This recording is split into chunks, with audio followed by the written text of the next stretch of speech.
How's everybody doing here? Look, it's the Slate. It's my pre-show that I do a couple of nights a week, such as Fridays, just before Monday Night SmackDown on Friday nights. It's been that kind of day. Very glad that you guys are showing up here tonight. I call this, it's the Slate. Like I said, I do this every night where there is major cable wrestling news happening. That's exciting.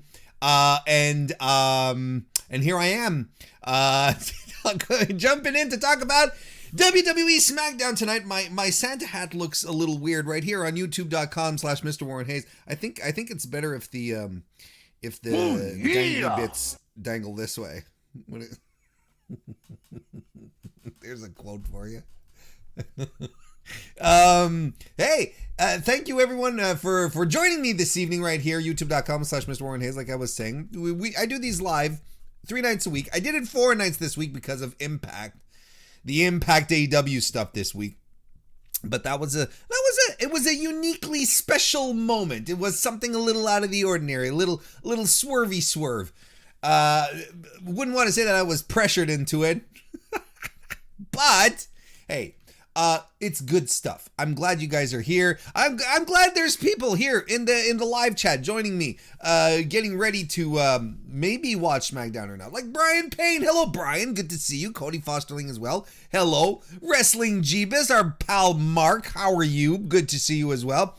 Evan Wright. Hello, chum. Good to see you as well. Manny Santos, our man on the inside, is here. Good to see you, Manny. William Davis as well. Hello. Hey, it's Spencer Love from Love Wrestling. How you doing as well? Good to see everyone here tonight to talk about SmackDown.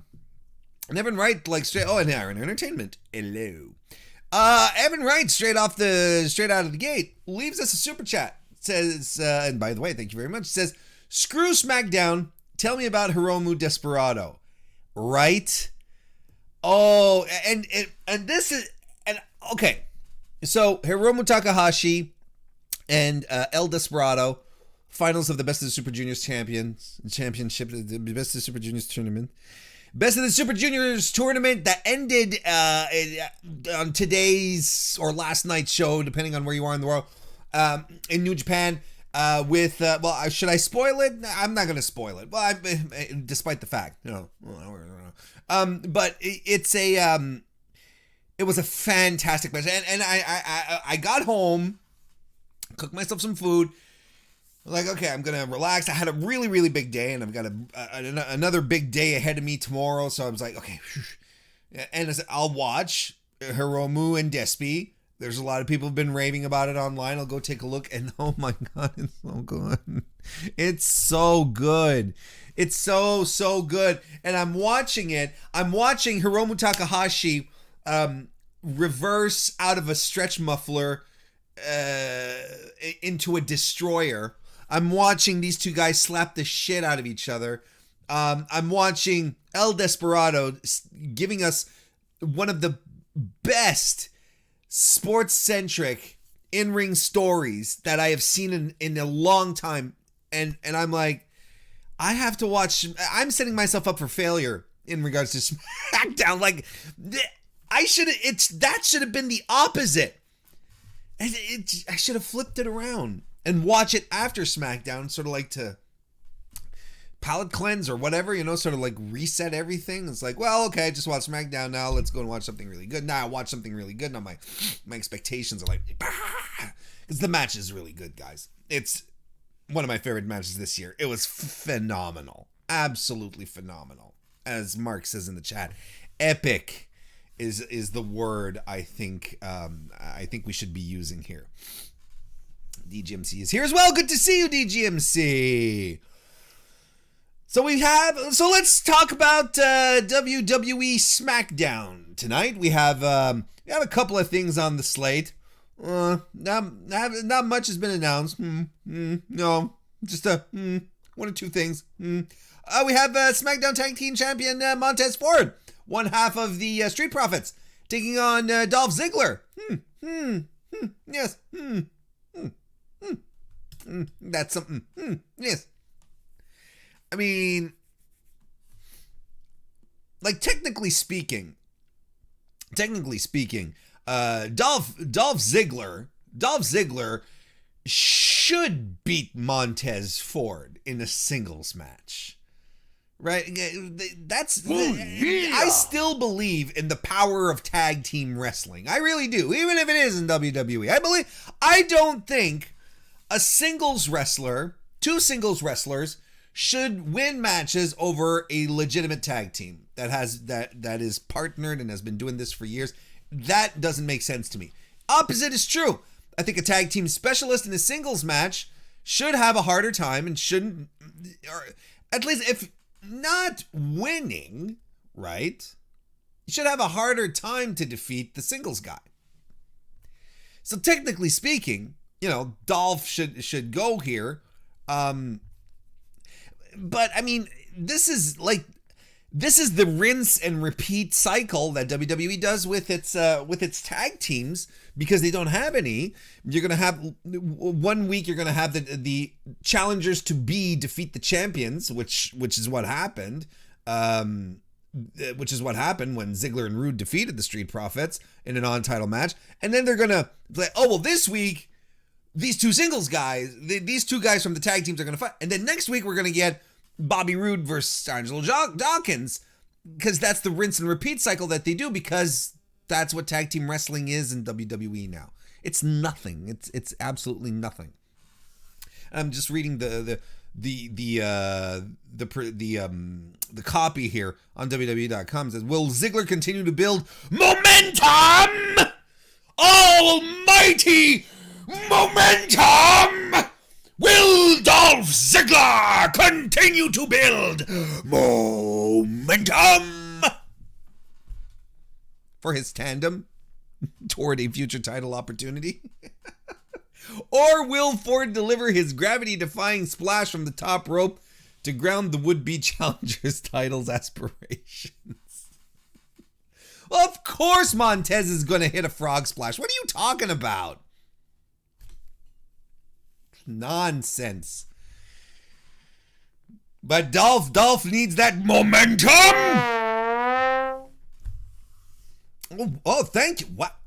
Thank you very much, Wrestling Plug Inc., for a very generous super chat. Thank you. I appreciate it tremendously. Thank you so much. It says, "Merry Christmas, Warren. Take the First Lady out and to get a shake on Wrestling Plug Inc. Enjoy, you crazy AEW marks." Thank you very much. I appreciate that so much. That's very kind of you. Thank you. Thank you. There'll definitely be a shake in the near future right there. Absolutely. Evan Wright left us a couple of super chats as well.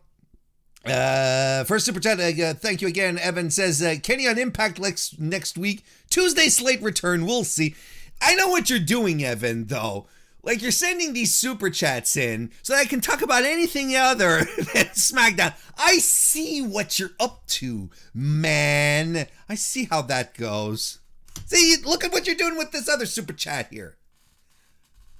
Which, by the way, appreciate it. Thank you very much. He says, "I got so scared TH2 would beat the Bucks for a title shot this week that I realized I'm not watching WWE and they didn't insult me. Thank God." Yeah, but I mean, that's the concept, and it's not just a WWE thing. Like, it's a universal thing to me in wrestling. Like, oh, if you beat the, like, yes, if you beat the champion in a non-title situation, you should open yourself up or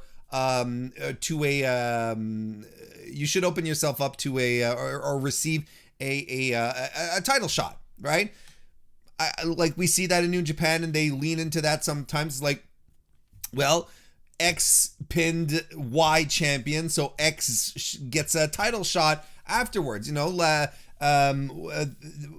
wasn't last year's G1, but the year before that, Tomohiro Ishii pinned Kenny Omega, who was IWGP Heavyweight Champion at the time, pinned him during the G1.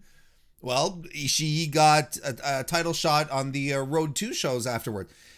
So I mean, that makes sense in tournament situations, or in maybe a 6-man or look. But the thing here with the with WWE and the tag team is like it's always, hey, you want to get yourself a title opportunity? Go and beat the champions. And the weird thing is that it spoils the match, right? Or is it just me? It kind of spoils the match. I drooled on myself. It kind of spoiled the match. Like, you've seen it. Do you want to see it so soon, like at the pay-per-view? Because that's what we're going for, obviously, at TLC. Street Profits versus Ziggler and Roode.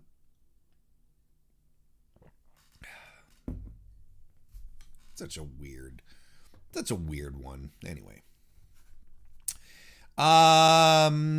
Next. Oh, here's something else that's happening tonight. Intercontinental Champion Samworth Zayn is going to be facing Big E with the new music and the Big E Langston deadlifting powder and the whole new attitude. No more rainbows and unicorns and pancakes for Big E. No. At least, look, here's the thing.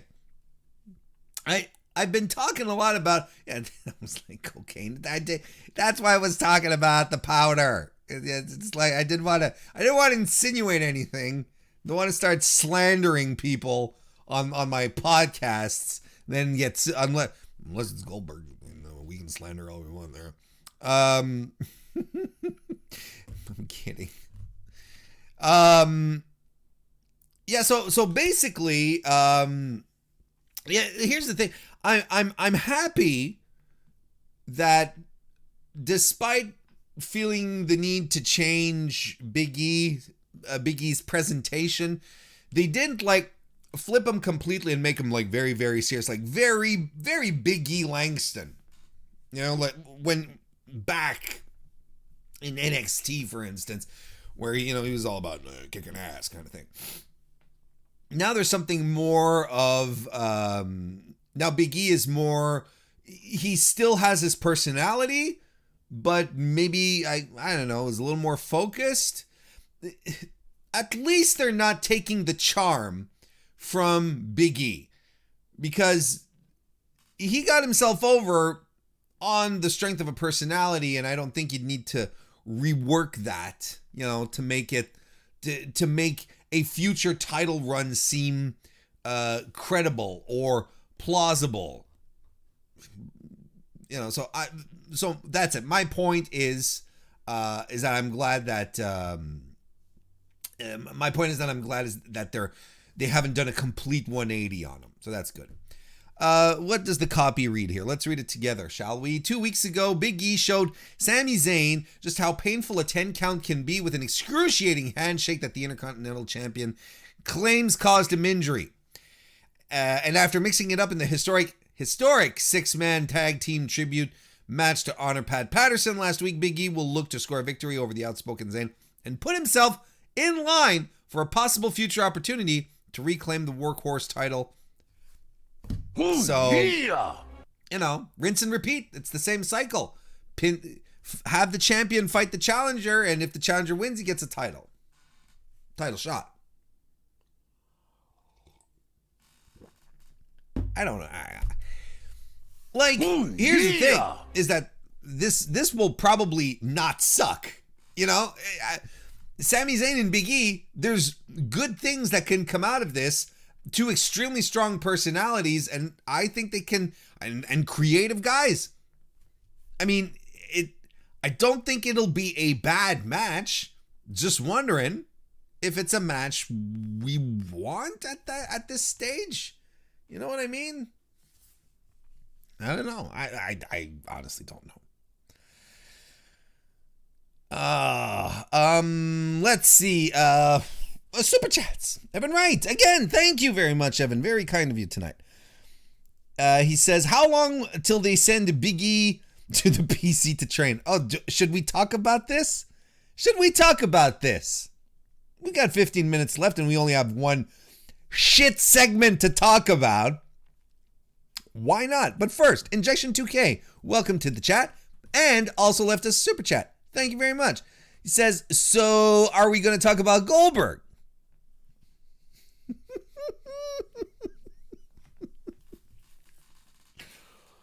Oh, I mean, look, WWE.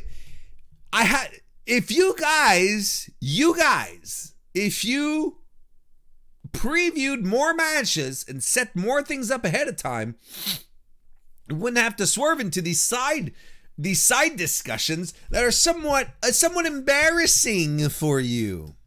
I guess y'all heard the rumor or the report, whatever you want to call it. And if you haven't, well, allow me. Apparently Vince, hang on, let me pull this up here. Let me just, because it's kind of wild. I want to pull up the exact quote.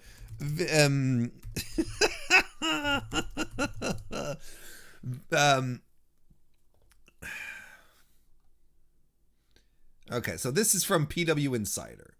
Okay.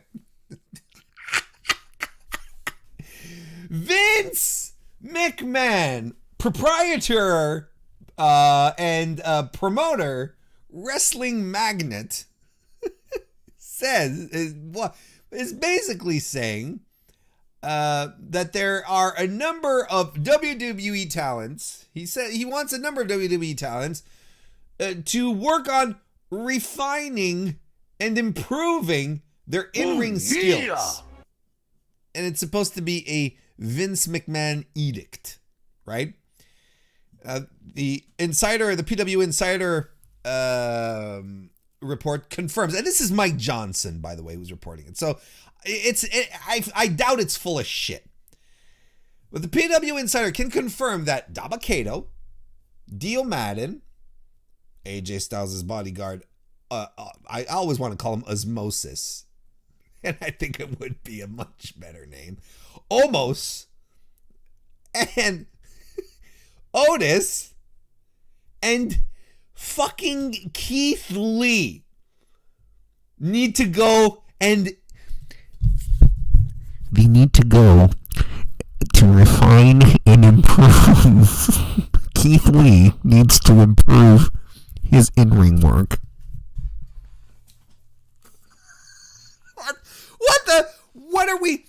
What world are we living in now? Now here's the thing where you're putting Keith Lee like in a remedial class with the likes of Dabba-Kato, Dio Madden, and Osmosis, right? Which we haven't seen almost wrestle really, so we don't know. Dabba-Kato, we saw what he did in Raw Underground. He's no great shakes. I do think he needs a lot of polish. Dio Madden, we barely saw anything happen there.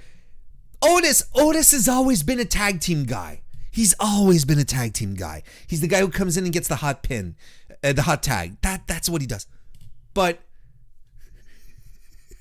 Keith Lee, you're putting Keith Lee with these slouches, and you're saying, Keith, you need to go work on your shit. You need to go get your act together there, chum.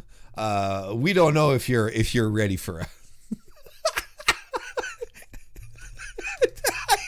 I did, like, if you had told me this, let's say in 2015, right? Let's say you tell me in 2015, maybe not 2015. Let's say 2017. That's when he was hitting his stride. Or 2017 was a crazy year for our boy, right?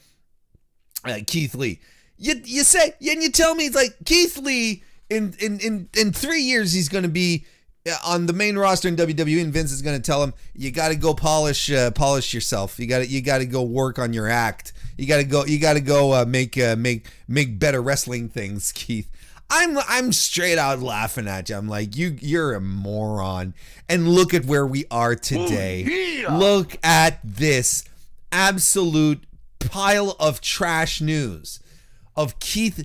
Imagine that! A guy who debuted in 2005, who has wrestled everywhere in North America, who has had legendary battles in PWG, in Evolve, in progress, beyond. He's wrestled every fucking where. And you're going to turn around and say, Keith Lee, yeah, no. He needs some kinks to work out. Jesus Christ. And then, like Evan Wright points out with the super chat, thank you very much, my boy. It is because I was leading into this, not a single mention of locker room leader Nia Jax, who is in desperate need of training. She's been in desperate need of training for years. What the hell? I don't understand. I really, really don't. And this, and you guys know, like, if you're even remotely familiar with Keith Lee's indie work, you know that what he's doing in WWE is a shadow of what he's able to do. But here's something else that just blows my mind. Here's something else that just absolutely going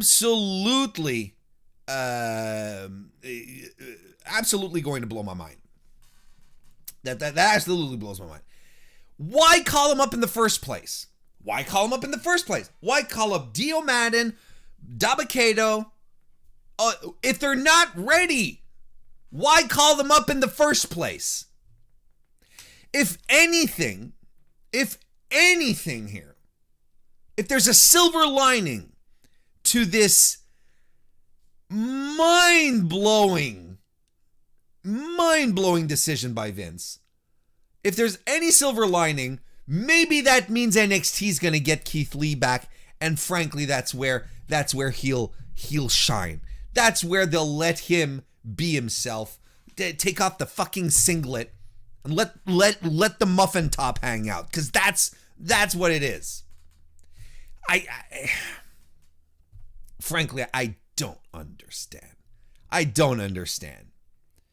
And it just goes to show how much Vince doesn't get current trend. He's not connected. He doesn't understand what people connect with. He doesn't understand what type of special talent he has in his hands either.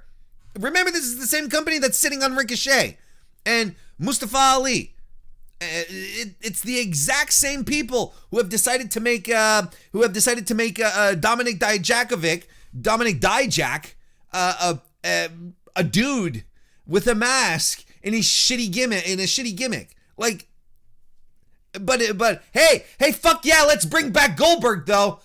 Oh my God, let's bring old Bill back. Let's pull him out from the mothballs and give him another run. One more time, another Universal title match. Oh, we got cheated out of Roman versus Goldberg. We got cheated out of that. The fans are asking for it.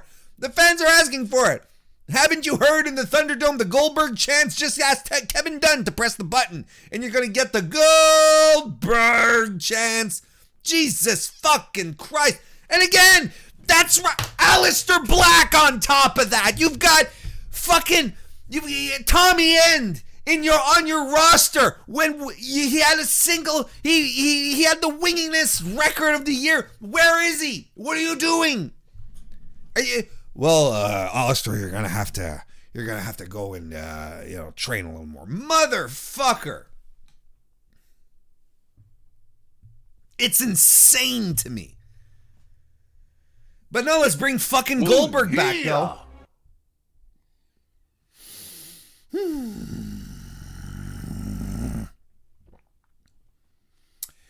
Speaking of Goldberg, DGMC left us a super chat. Thank you very much. It says Goldberg is going to train the big guys down at the PC. Special training session with William Goldberg. Could you imagine? If they ever do that, you have to pray that it never leaks. Are you kidding me?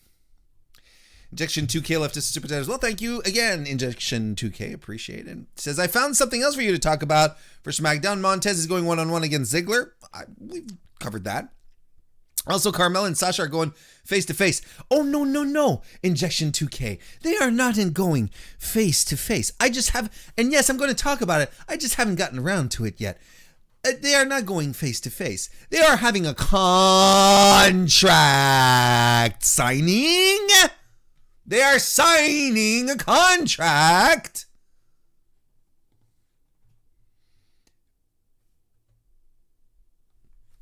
Contract signing. They're going to make it official. What do you think that means? They're going to sign the dotted line. What do you think that means? It means a fucking contract signing. Again.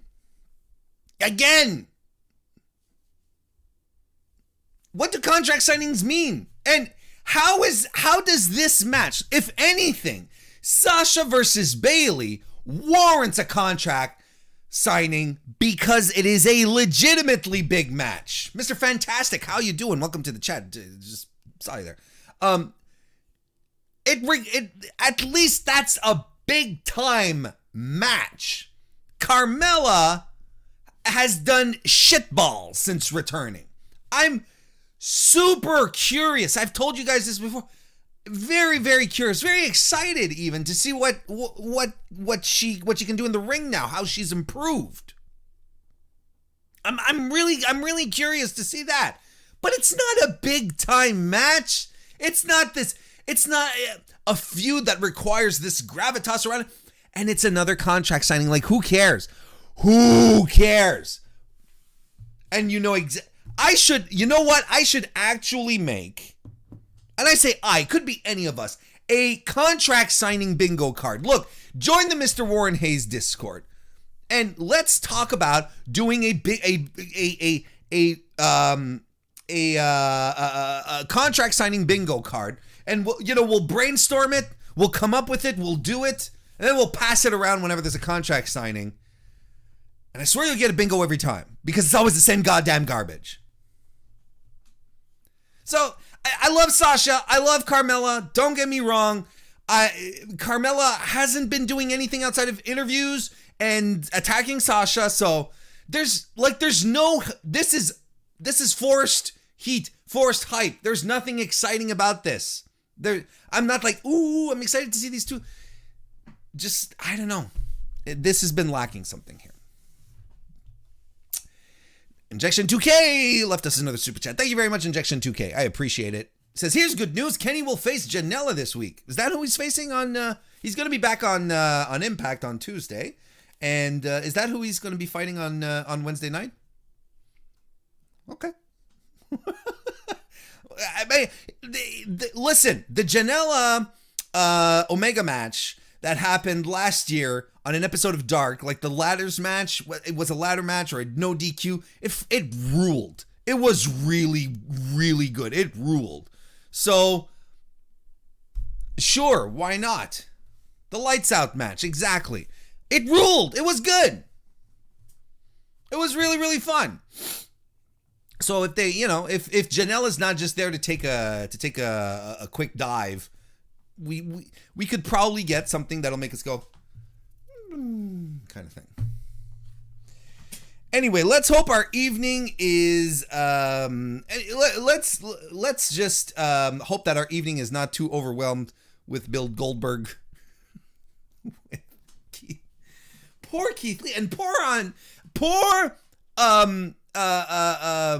Angel Garza, who are both, look, Angel Garza, I sincerely believe this guy can make it in WWE big time, but for some reason they don't want to push him either. They're back, they're over on Main Event. It's just anyway.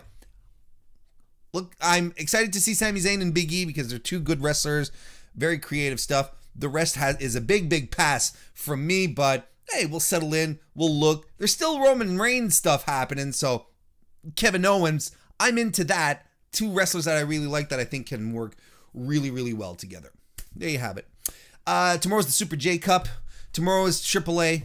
Tomorrow is Impact pay-per-view. There's so much wrestling going on this weekend. Hope you guys are excited about it. I will be back on Monday for another edition of the Slate. So hopefully you guys will show up here so that we can talk about Monday Night Raw. In the meantime, I hope everyone has a wonderful weekend. Stay safe, everyone. See you next time.